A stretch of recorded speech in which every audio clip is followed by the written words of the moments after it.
Wow, your Filipino accent is so sexy. Say it again. Toothbrush. Trending online ang kakatuwang videos gaya nito, Baby Owl. kung saan pinapakitang Filipino accent sa pamamagitan ng pagbigkas ng English words. I give you more. Sige nga, pasample nga mga kapuso. Diabetes. Deodorant. Tissue. Biscuit. Sauce. Devote. 1/4. Boyfriend. Girlfriend. Chocolate. Second floor. Bakit nga ba iba-iba ang accent ng mga tao? Bawat tao actually mayroong kanya-kanyang punto, di ba? Pero meron talagang punto na distinct sa isang particular na community. Pero hindi lang siya simpleng punto dahil nga parang it indexes sa identity mo. Maybe doon sa background mo, yung first language mo, o di kaya sa lugar na pinanggaling. Kahit nga raw ang Filipino accent, malawak dahil sa mahigit 100 wika rito sa Pilipinas. Kaya normal na magkaroon ng iba't ibang punto o paraan ng pagbigkas ng mga tao. Depende kung saang lugar galing at anong lengguwahe ang nakasanayan nilang gamitin. Pero ang realidad nila sa lipunan, kahit ang punto o accent, minamata. Hi, this is Ron. How can I help you today? Ang call center agent na si Seo talagang inaral kung paano magsalita ang foreigners na bahagi raw ng kanilang training.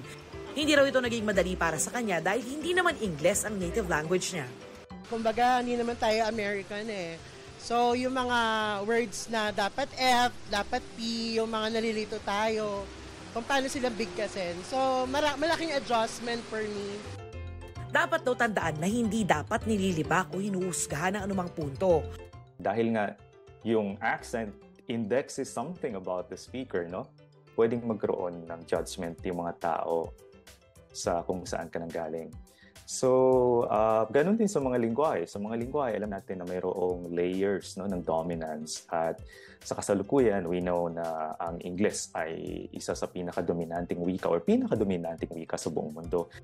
At ngayong buwan ng wika, dapat nga raw iangat at ipagmalaki ang lahat ng wikang Filipino kasama na ang ating punto. I think dapat nating tignan yon na magandang bagay kasi the fact that we are manifesting different accents, ibig sabihin buhay na buhay yung diversity, no, ng mga wika natin sa Pilipinas. I love you. Mahal kita. Kapag food trip ang usapan, hindi mawawala ang Binondo. Pero bukod sa mga kilala na at binabalik-balikan ditong pagkain, must try din ang bagong mga must-eats dito ngayon. Kung mahilig kayo sa bicho-bicho at yak, magugustuhan nyo raw itong milky version ng bicho-bicho. Very creamy. Hindi matamis. Masarap. Swak sa panlasa. Ito masarap siya, hindi siya normal na bicho-bicho.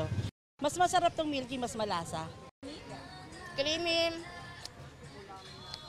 powdery, crunchy, sarap.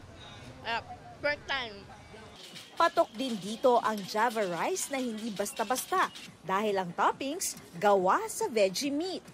At para mas maging malasa, may itlog din ditong isinasama. 60 pesos lang yan kada serving. Unique siya. Pwede rin itong sabayan ng kanilang grilled veggie sausage at grilled rice cake. Kung ang hilig naman ay dumplings at fried siopaw, pinipilahan din ang bagong bukas na fried dumplings at fried siopaw na ito. Ang kaibahan daw nila, mas maraming sangkap na gulay at siguradong bagong luto. Ang crispy fried dumplings, 100 pesos para sa 6 na piraso. 30 pesos per piece naman ang pan-fried bun. Nakakabenta raw sila araw-araw ng nasa 1,000 nito. Authentic? Malasa. Babalikan? Of course. No words. Out of this world. Out of this world. Sobrang sarap. At to cap off ang inyong Binondo trip, subukan ang Binondo-inspired ice cream sticks na ito na gawa sa totoong mga prutas. May mango at strawberry flavor na tiyak na makakapawi sa pagod sa halagang 100 pesos. Hanap mo ba ay asong charming o kaya naman ay makulit na muning? Perfect sa iyo ang celebration ng National Aspen Day ng Animal Kingdom Foundation. Dito ang mga rescue dogs and cats, kabilang ang mga biktima ng animal cruelty, pwede mong bigyan ng bagong family at forever home where they can feel safe again. Kailangan po syempre meron tayong capability to take care of the dogs. Kailangan din meron silang capacity for the veterinary sa vet clinics. Si Dindo, certified dog lover na looking forward na makasama sa kanyang hobby ang new adopted dog. Gusto ko rin siya makalaro. Buti nga meron na ngayon ako uli. I'm so happy. Si Raquel naman tila na love at first sight sa asong si Mori. Parang tinatawag ako ni Mori. Tapos parang gusto ko na siyang i-adopt. Nag-aalaga talaga kami, mahilig kami sa mga dogs. Gaya nila, forever home din ang nahanap na asong si Dolly. Isa siya sa Fashionista Dogs sa cute paanda ng Philippine Animal Welfare Society. Nirescue siya ng POS sa Aklan dahil may nagbuhos ng mantika, kumukulong mantika sa mukha niya. Nung nakita namin na pinapaampun siya sa POS, naulog na lang yung loob ko. Gaya ni na Poker and Derby na kapwa na rescue mula sa sinalakay ng Pogo Hub sa Porac. From Pogo to Poging Dogo. Okay na sila for adoption ngayon. They've been neutered, spayed. Naka-recover na sila from their malnutrition and yung mga sakit-sakit na nakuha nila dahil hindi sila pinakain for like 1 week.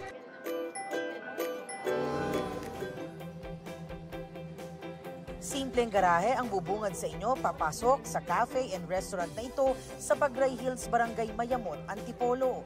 Pero hindi ka raw mayayamot dahil pagpasok mo, gagaan agad ang inyong pakiramdam sa ganda ng view at dami ng puno. Overlooking view ng buong city of Metro Manila.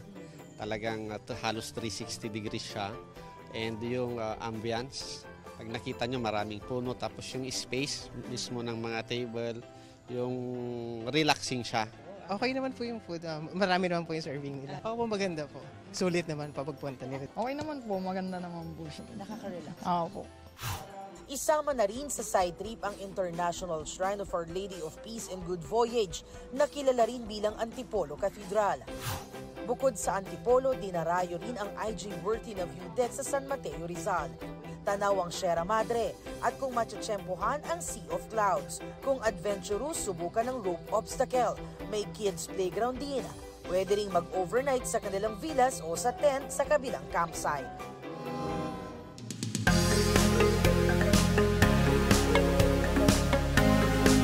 Sa usapang sabaw, ano ang mas nangingibabaw? Sinigang o bulalo? Bulalo. Sinigang po, syempre. Bulalo. Sinigang. Ang dalawang ito na comfort food ng mga Pinoy, kabilang sa 50 best soups in the world ng Taste Atlas. Yung sinigang, meron siyang asin. Tapos meron siyang linamnam. Kaya nakakatuwa na kapag kinain natin, hinigup natin yung sabaw ng sinigang, ginaganahan tayo. Bukod sa asim, bentahin ng sinigang ang tamis at alat nito. Kompletos recados. Kung titignan natin napakasimpleng lutuin, di ba? Pero complex yung taste. Almost lahat ng protein pwedeng gamitin. Almost lahat ng gulay pwedeng gamitin. Sa isang food stall sa Pasig City, gabi-gabing blockbuster ang kanilang sinigang. May pinares sa pares. Presenting their sinigang pares. Putok-batok overload dahil pinagsama ang beef at lechon kawali. Kinuha ko yung concept nung pares. Kumbaga yung cut ng meat, yung kung paano sineserve yung pares. So, wait, baka magselos ang team bulalo. Yung word na bulalo, buto ng bakan. Ang proper na term or proper na tawag talaga natin dapat nilagang bulalo ng baka. At ang bulalong lasang Tagaytay, no need nang dayuhin sa Cavite. Meron yan sa pwestong ito sa Tondo, Maynila. Binabalik-balikan talaga nila yung fresh na meat namin tapos yung masarap na sabaw. Pinapakuluan namin siya gamit yung mga buto para mas malasa talaga. Ano man ang piliin, pagdating sa sabaw, ang sinigang at bulalo, talagang panalo.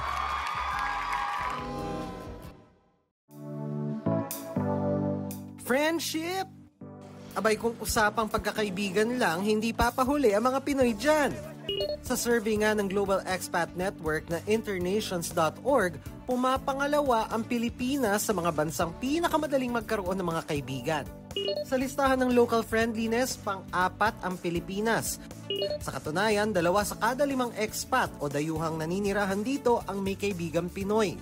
4 sa kada 5 sumagot sa survey ang nagsabing na feel nilang welcome at home sa Pilipinas. 69% ng respondents ang nagsabing hindi mahirap kumonek sa mga Pilipino. Kaya hindi katakatakang 58% ng mga expats sa Pilipinas ang gustong manirahan dito forever. Paliwanag ng isang sociologist na katulong sa friendly image ng mga Pinoy ang pagsasalita ng Ingles. May malaking papel din ang konsepto ng kapwa o pagtrato sa iba na hindi kaiba sa atin. Tapos, it's a psychological concept. When you invite them to your home, you treat them the way that you would want to be treated yourself when you go to another house. Pero hindi raw porket sinabing ang mga Pilipino ay tunay na isang kaibigan, pwede na tayong kaya-kayanin. Kasi hindi naman dapat na pag sinabing friendly ang mga Pilipino, yung mga expat, pwede silang pumunta dito, tapos i-expect nila na lagi silang i-accommodate. Kasi hindi naman yun healthy for us as a country.